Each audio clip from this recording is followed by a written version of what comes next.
Mr. Ekow Afedzie, you're the Deputy Managing Director of the Ghanaian Stock Exchange. I'd like you to help us understand the capital market environment in Ghana in this respect and what opportunities you see for institutional investors.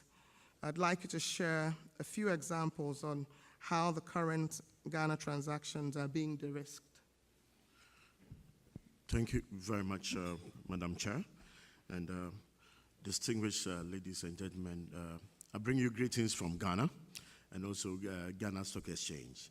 You must all be aware that Ghana is one of the preferred investment destinations in sub-Saharan Africa. There's no doubt about that.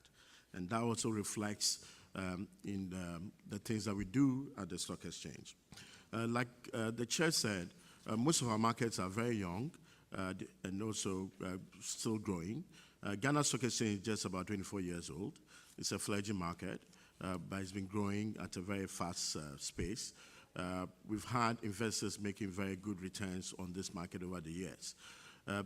We do abide by all the international best practice that you can think about when it comes to stock markets. We have all our procedures electronic systems, electronic, seamless from trading all the way to clearing settlement to depository. So there's no manual intervention when it comes to the procedures and practices at the exchange. Let me say that the market is open to non-residents, including foreigners and non-resident Ghanaians generally. There are no restrictions as to the kind of investments that you can have and also your holdings on the market. Generally speaking, the market behaves like any normal market that you find anywhere.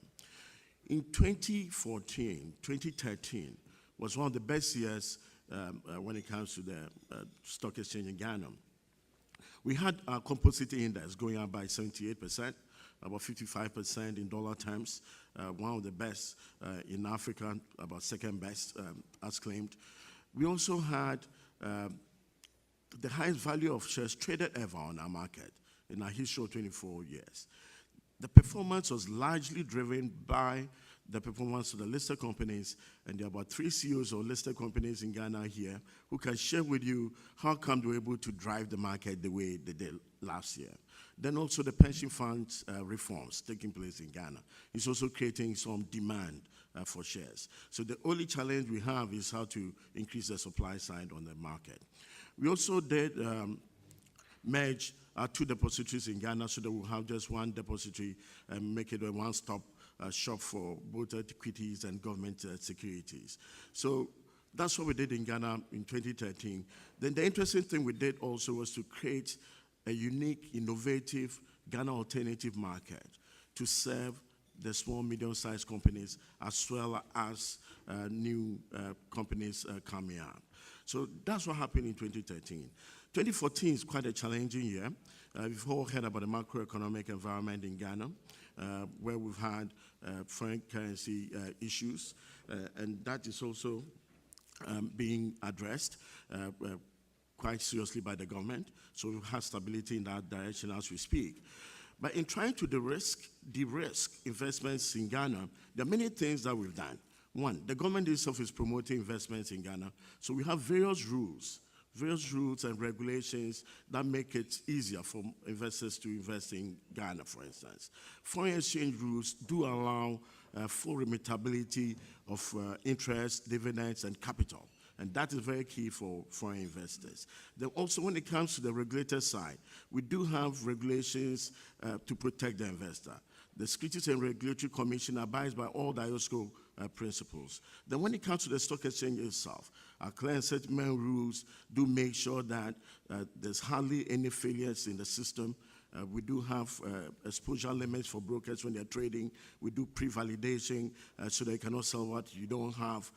We also have systems that have been put in place to make sure that the downturn, the uptime is almost 100%, 99.9%. So on the whole, we've tried as much as possible to make it quite easy for investors generally, whether domestic or foreign, to invest on our market with very minimal risk.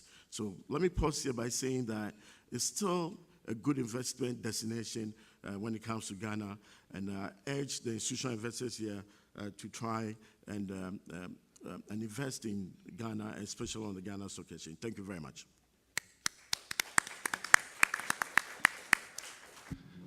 Hi, Ashley Bendel, African Alliance, Pan-African Investment Bank across 12 African countries.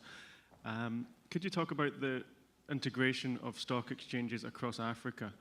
I'm confused by news around it on an ongoing basis. I would love some clarity on that, both Pan-Africa and within the regions. Thank you. Thank you. In West Africa, the key objective is to increase the size of the market and also improve liquidity. So what we are doing is, one, we are creating access to all our markets by brokers. So brokers in Nigeria who qualify, who meet certain requirements, can trade in the 3 markets. Then also issuers can also access capital in all the 3 markets. We are doing that in 3 phases. The first phase is what we call the sponsored access, and that has begun. Then also the second phase is what we call QAPs, Qualified West African Brokers, who can trade across West Africa, and that will be in 2015.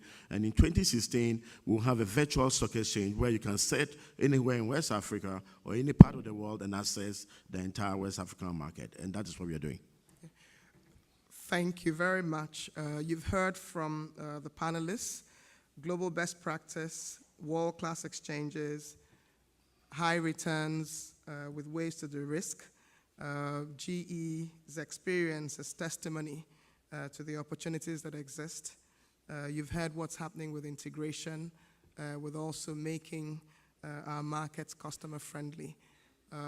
The goalposts kept changing in terms of time as we were speaking. So I'll stop here and ask you to please join me to applaud the panel for being disciplined and comprehensive. Thank you. Doing business in Africa. You can't afford to be without Africa Investor.